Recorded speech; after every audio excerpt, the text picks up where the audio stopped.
First things first. The NA member chosen to speak at a meeting needs to be someone who is working and living the NA program of recovery, which is the 12 steps and 12 traditions. In areas where there is not an abundance of NA members, with substantial clean time or experience with the 12 steps and 12 traditions, there is a possibility that a group inexperienced in Narcotics Anonymous may misunderstand NA traditions and invite speakers from outside the NA fellowship. There are several ways to avoid this situation. Our basic text, for instance, reminds us that the NA members from other areas are willing to drive long distances to support new groups.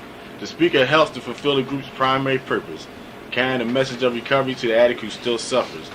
When speaking at an NA meeting, we should be careful to deliver a clear message of recovery by identifying ourselves as addicts recovering from the disease of addiction. It is not necessary to dwell excessively on our active addiction or war stories because we all know what it was like to use.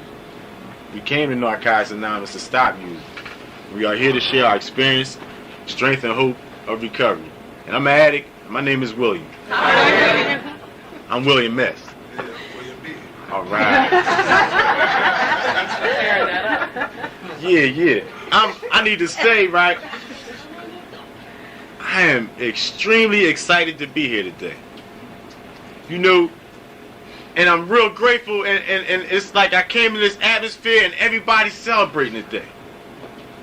You know, and we got a newcomer today. You know, this is a real important day. You know, this is like not much different than the day like when we first got here. You know, they asked me to share on the third step. So I had this, somebody gave it to me when I first got clean. It's a little poem. But it's a direct reflection on this step. And this poem is called Broken Dreams. It says, as children bring their broken toys with tears for us to mend, I brought my broken dream to God because he was my friend. But then instead of leaving him in peace to work alone, I hung around and tried to help with ways that were my own. At last I snatched him back and cried, how could you be so slow? My child, he said, what could I do? You never did let go. You know, somebody gave me that. I think I had 30 days clean when he gave me that. And I just wrote it in a book, and I read it, and it held me here for a lot of days, but I never knew when I would be able to connect it to something that was going on that was going to keep me clean. And I have a lot of things going on with me, and I need to say my spirit is full today. And I was like nervous coming up here and excited and nervous and excited, and I told Shirley I was nervous, and she was like, oh, that shit you talk, you nervous? Yeah, I'm nervous. You know, but I'm all right, though. You understand? Because today I have the courage to get honest. Something I didn't have when I got here. You know, I didn't have that when I got here. So I'm going to talk about the third step and my experience with the third step. I'm not going to beat you up with this. I'm going to stand up so I can see you in the back. And my experience with the third step is probably a lot similar, very similar to many addicts, you know, and I need to like go into a part of my recovery with 2 years clean, with going through experience, thinking I had a third step, thinking I had a God in my life, kicking it to y'all like I was down with God and me and him had it going on, but not knowing who he was. Still relying solely on the God of my sponsor. Still relying solely on the God that y'all talked about, but not knowing him for myself. You know what I mean? I need to say, man, with 2 years clean, I came in a room one day, I got some balloons, I got a medallion, I had a big smile on my face. My then wife walked in the door, she put a smile on her face, and everybody said they got it going on. That was the front. You know what I mean? Because see, for real, if you need to know, the God of understanding had walked in the room that day, and she smiled, and y'all said, oh, ain't she nice? You gotta understand that. See, I wasn't into this God thing, I was into her. She was my higher power, that was it. You know what I mean? I've been just rewriting on the first 3 steps for the second time around, and not because I had this commitment, but because I felt a need to like go deeper. You know what I mean? And it said in there and asked me a question that said, who manages your life? Who is running things for real? Before and after you got here. she was one of the people that was running my life. I need to say that she was the person, when I came to Narcotics Anonymous, I came to Narcotics Anonymous and got clean because I wanted her to come home because she had left me for the first time before I stopped using. I need to say I remember that day, you know what I mean? And see, in the end of my road might seem different than yours, but the reality of it was when I was sitting in that house that I paid rent in, that I felt homeless in, I didn't feel a part of it. I paid rent, but I was just there because I thought that was my job as a man to like maintain this household. When my household broke down, then I felt like a failure. You know what I mean? And she left, and I was sitting up in the house, and all day long I had used and I had accumulated all the types of drugs that I could finally get my hands on that day, which I'm not going to glorify any of them. You know what I mean? And I grabbed everything, and I used everything, and I counted a little bit of money, and I looked at the outfits in the car, and I washed, you know, in my closet. I washed my car. I sat in the house. I masturbated. I did everything that I could do to feel better about me. I ran around for 2 years in this fellowship still talking about the last time I got high, the drugs still work. Because all I thought when we talked about the drugs working was that did I still get lightheaded? Did I still feel like this feeling? But see, I used in the end because I wanted to stop the pain. I used maybe because I didn't want to feel the way I was feeling. When I used for the last time, it didn't work. I just found that out like months ago, man. I just finally got with that. After being around this fellowship for a few years. The drugs didn't work in the end. You know what I mean? And I was sitting in the house, and I was butt naked, and I had the drugs all around me, and I was doing a little of this, and I was doing a little bit of that, and I was playing with that, and nothing worked. So we talking about using here. We talking about trying to get out of yourself. So, you know, I had to do more things than just use a drug, like I said, so I counted the money. I did little things. I did anything that brought me any kind of pleasure that made me feel like I was somebody that I wasn't. That's what I did that day. That was the end of my road. You know, and I sat there, man, I was in pain, and I used, and I was still in pain, and nothing worked. You know what I mean? And I remember it was real wild. You know, I used to sit there and watch TV with my friends. We used to watch them commercials and stuff. You know, this is your brain on drugs stuff. You know, and I used to sit there, and we used to get high, and we used to laugh at that shit. This no profanity me. Stop. So we used to laugh at that shit. And we used to be like, well, you know, what's that all about? And all right, you know, let's get another one. We used to laugh, and we used to continue to hit, and we used to continue to drink, and we used to continue to do whatever it was that we was doing, and we thought it was funny, but this day, it wasn't funny anymore. And I was sitting in the house by myself, and like I said, I was doing all them things, trying to get out of this feeling, and nothing seemed to work. I'm talking about nothing worked. Nothing worked. And I'm sitting there, and I had the TV on, and I was watching it, and that commercial came on, and we know what the day is the vicious cycle. Mm-hmm. You know, and the guy was walking around the chair about working to use more, to work more, to use more, and I thought that I was okay because I still had a job, you know what I mean? And finally, this commercial kicked my denial in the ass. It said, you got a problem. Just because you got a drug, just because you paying some rent, just because you got a car, you still got a problem. You know what I mean? You do all that overtime, you ain't got shit to show for it.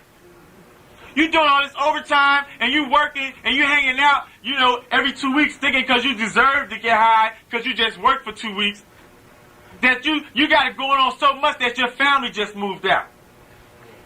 You got it going on so much that you walking around with this macho image because you can't cry, and you can't feel, and you wonder why the people that's in your life want to get away from you. So see, I was starting to get with some stuff. You know, when she first left, I said, you know, I started begging and pleading with her. Oh, yeah, with pride. I was all that, but I wasn't telling nobody. I was calling her up every day, begging and pleading with her. This is when I was still using. Because I got to say that, because, like, it comes up again. You know, and I was saying I'll stop hanging out so much. I was saying stuff like, you know, I'll bring the money home. You want to pay the bills? You can pay the bills. Just come home. Because I was worried about what my friends was going to think. You know, your wife just left you, man. You ain't really got it going on like you think. And it made it so bad, I was so hurt when she left, and like it was women around me that was willing to like do whatever we do, man, but I didn't want none of them. I just wanted her to come home.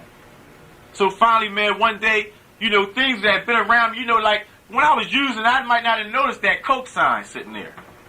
But just one day, all of a sudden, I seen a Coke sign. And I seen this little number that was on the bulletin board at my job, and it was like, this is where you could get help.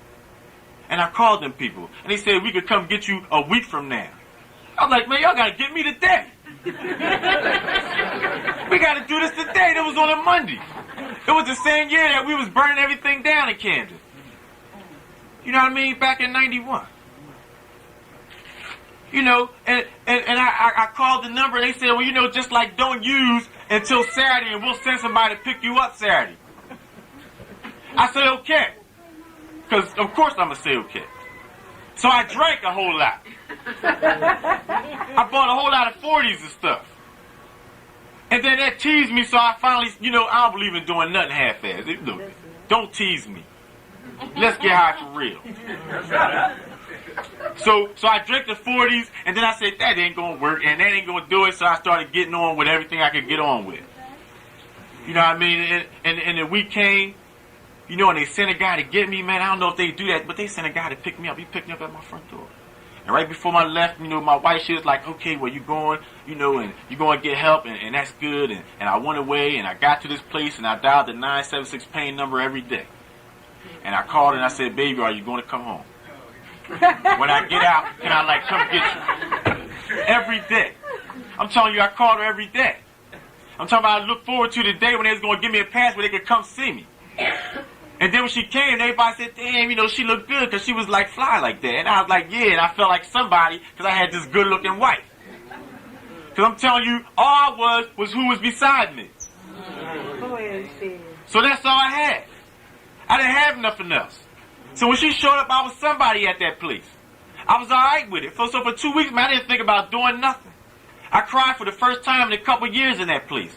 I cried so hard, I cried for a half hour. We was in a meeting like this. They had to take me in another room because I couldn't stop. The meeting was over. I was still in the other room crying. People was looking in. Is he all right? He all right. He all right. That's how it was. But that was like the first burst of freedom I had felt in such a long time. I was crying. And I still covered my face because I was ashamed. I was crying, but I still was shameful because I didn't believe I was supposed to be crying. So, you know, they took me in another room. I wanted to go in another room. I didn't want everybody looking at me crying. And they took me in another room, and I cried, and I cried, and I cried. And then I walked around, and I had this thing where I felt once I broke down, I had to build myself up back in your image. You know what I mean? So I spent a whole lot of time, even when I got to this fellowship, doing stuff like that.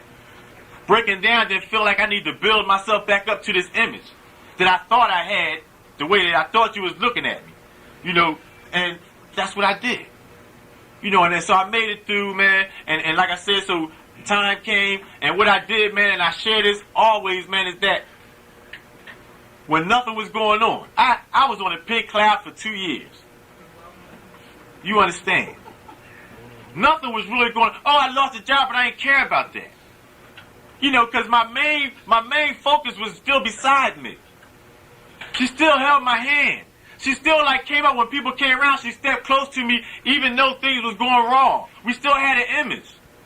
And I still felt all right with that. But something was missing. And I didn't understand it. I didn't understand that something was wrong with putting somebody in a place where they shouldn't be. I couldn't understand. See, I found since coming here, when I stopped using drugs, I didn't necessarily feel that void that we talk about of not having a drug and anything to fill it because I immediately substituted her. That's why I didn't have a guy for a couple years. That's why I just kicked it about God for a couple years.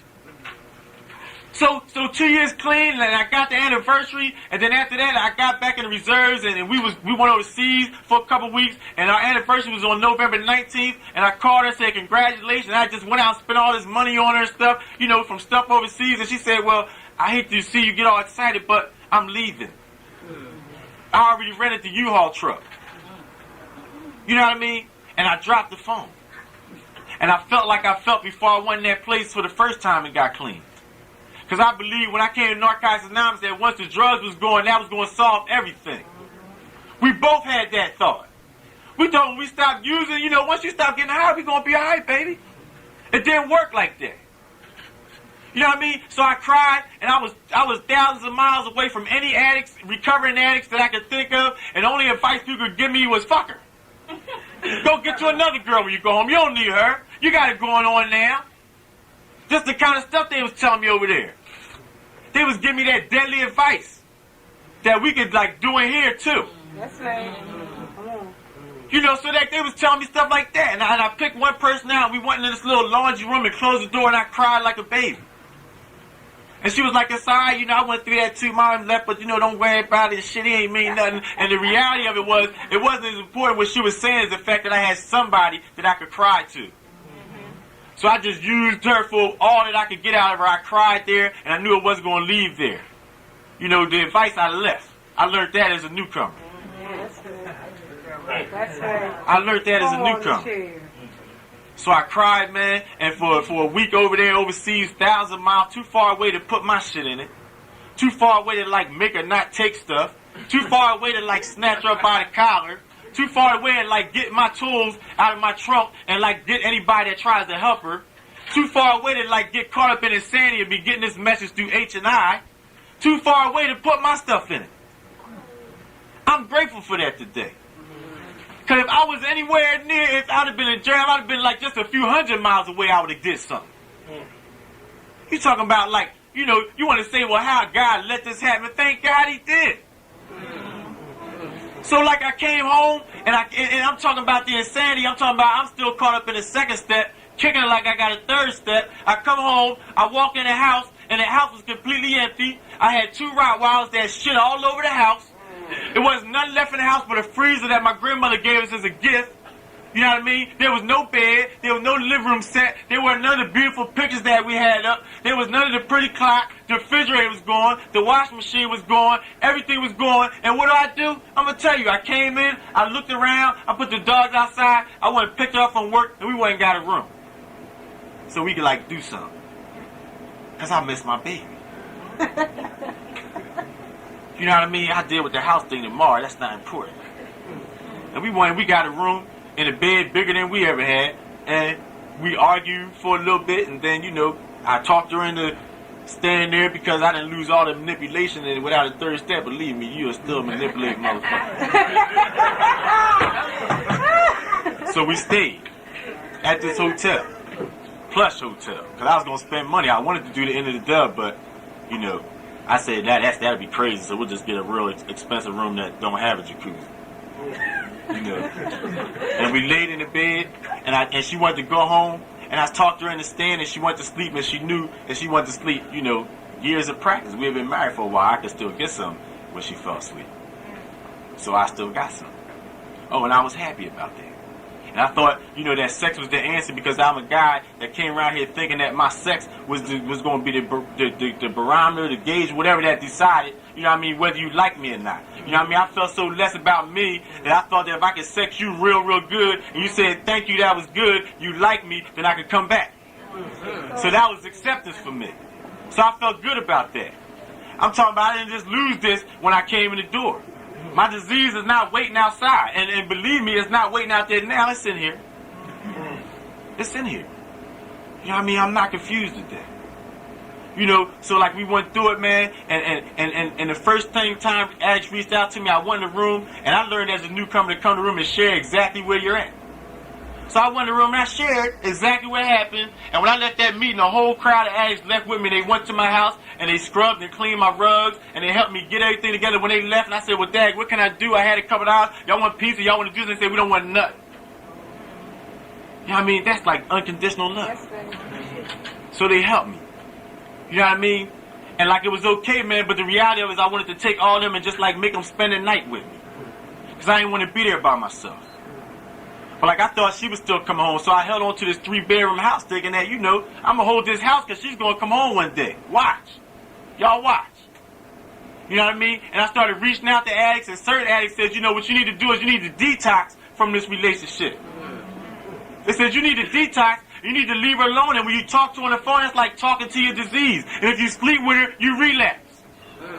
If you can accept that you're powerless, you don't have to feel the powerlessness of being caught up in the grip. That's right. So I couldn't get with that. You know, so I called her. And see, what happened was the people that was telling me to surrender to it, I was like, that ain't what I want to hear.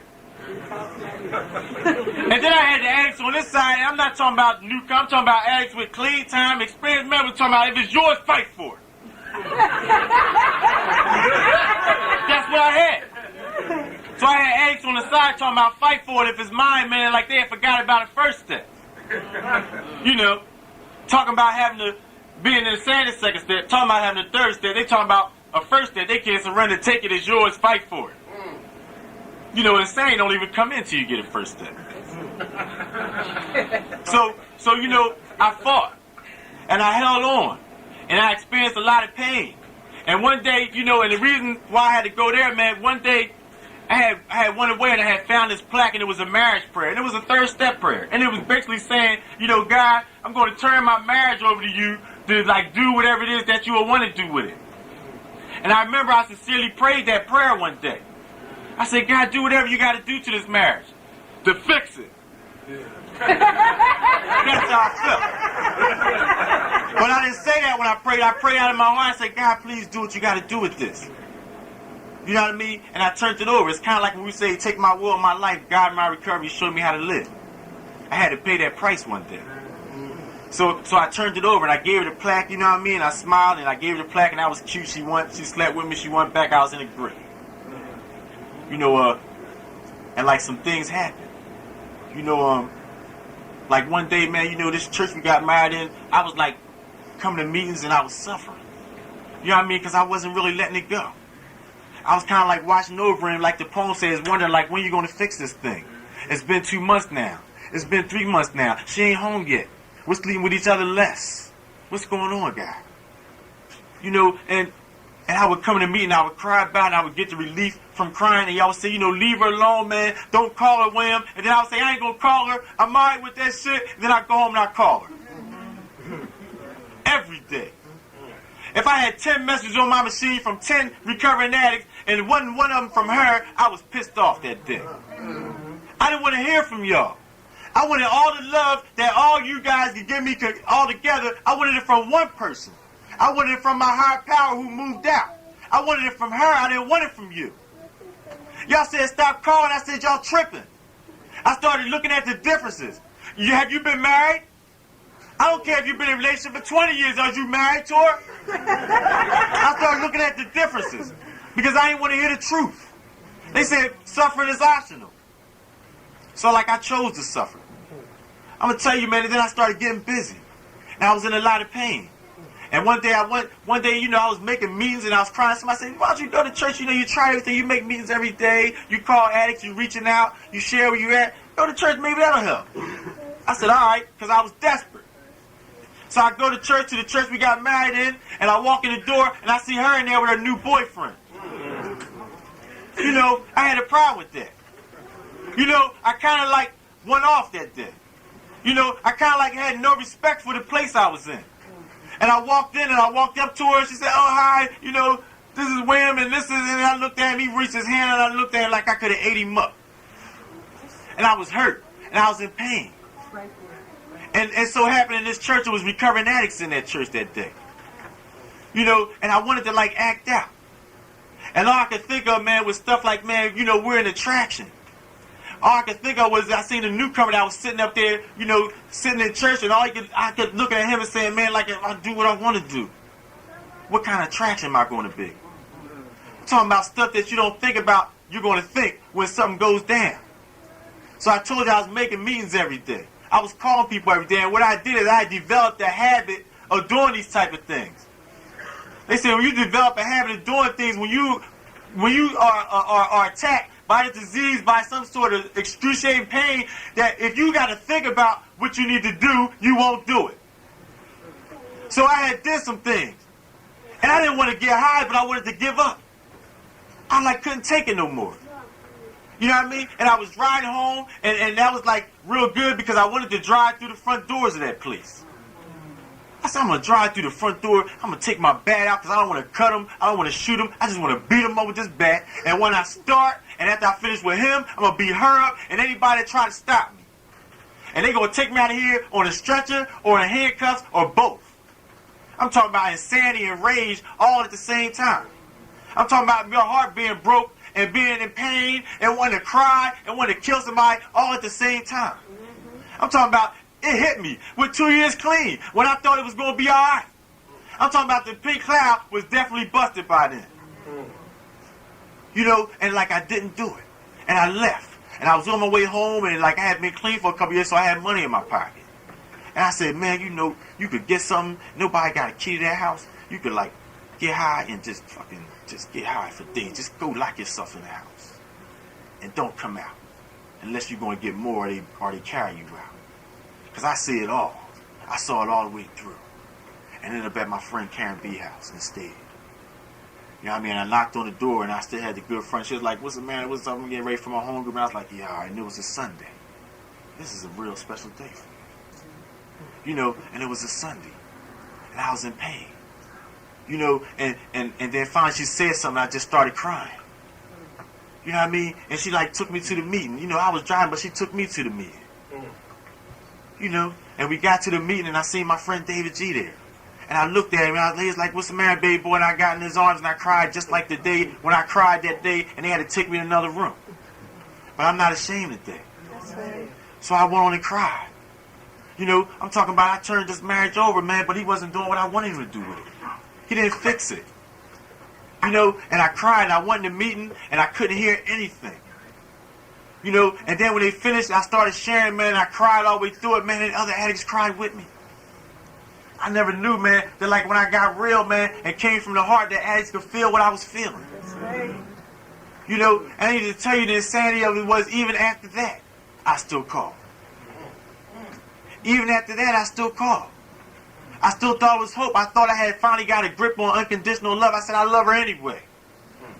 Even though she's with this other person. You know, that was the lesson I had learned then, but it wasn't for her, it was for you. It wasn't so I could love her unconditionally. I don't hate her today. I'm real grateful that he put her in my life because without her, I would have thought I was all right working, having a car, and using to live and living to use. I thought that was all right. If it wasn't for her, I wouldn't have reached out that night. That night when I was sitting home and I couldn't sleep.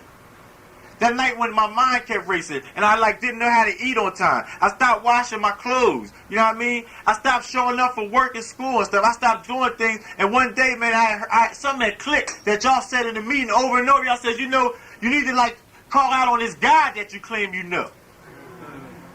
So I got on my knees. I'm talking about third step. And I got on my knees and I started crying. Never done that before. I started crying. I was on my knees and I was crying to this God. And I was saying, God, I'm not asking for nothing. You don't got to bring her back. You can take her. You know what I mean? Thank you for the day clean. But God, all I'm asking you for is just like, can I go to sleep? I didn't want a whole lot. That was the best prayer I ever threw up. And I cried, man. I said, God, I just can't take it. Please just let me get some sleep. And I went to sleep. I got some sleep. And the next day, the whole piece, I didn't call her. You know what I mean? And I didn't understand what I had got that day. But what I found out since being in Narcotics Anonymous was, see, I was always that type of guy with no esteem that would give you anything to be down with you. I'm not talking about just what's in my pockets. I'm not talking about a ride when I don't want to ride you. I'm talking about the begging you. You know, how much dignity is there and integrity is there in calling somebody that's free from you, begging them to please come back. And they kicking it on self-acceptance pamphlet when I did meet. You know what I mean? So like finally, you know, I had gave her everything. I had gave her everything I had because she was everything to me. And finally when she was removed, I replaced her with the only thing that should have been there all the time. The only thing that should have been there all the time. I finally realized I'm not in Narcotics Anonymous by coincidence. And like I started praying. And I started getting rest and I stopped calling and I started getting days clean from her. And the third step. First I had to surrender. Then after I surrendered and realized I was quite crazy, calling her every day. Finally I no longer had to call her because y'all was telling me don't call. I started listening to the people on the right side this time. I started listening to the people, man, that had my best interests at heart. I started listening to them people and not the people that was waiting for me to fall. Yeah. It happens. You know, and I need to say, man, like, it's okay today. Because I'm alright with that. I don't hate her today. My God's will is not for me to hate her. It's important that I align my will with His. You know, and just for the day, man, I don't hate her and I don't call her either. Because, you know, and we're divorced now. And it's okay. You know, and I had friends in my life. You know, so like, it's time to close this up. So I need to say, man, just last week, I just let go of the 3-bedroom house I've been holding on to over a year, thinking that maybe she might come back. I finally completely turned it over. I'm talking about it's a process to get there. So I turned the house over. I'm no longer living in 2 houses, sleeping at Granny's house and holding on to the house just in case. You know what I mean? I finally let go. You know, and I substituted for a while, and I had all these women, and I did that just for the day I'm by myself. I'm alright with that too. I'm not trying to like hold somebody a reservation. You know, just in case that don't work, you just, you know, chill with me. Because I did that. I'm not sharing about y'all. I'm talking about me. That's right. I'm talking about me. You know, things is like real good.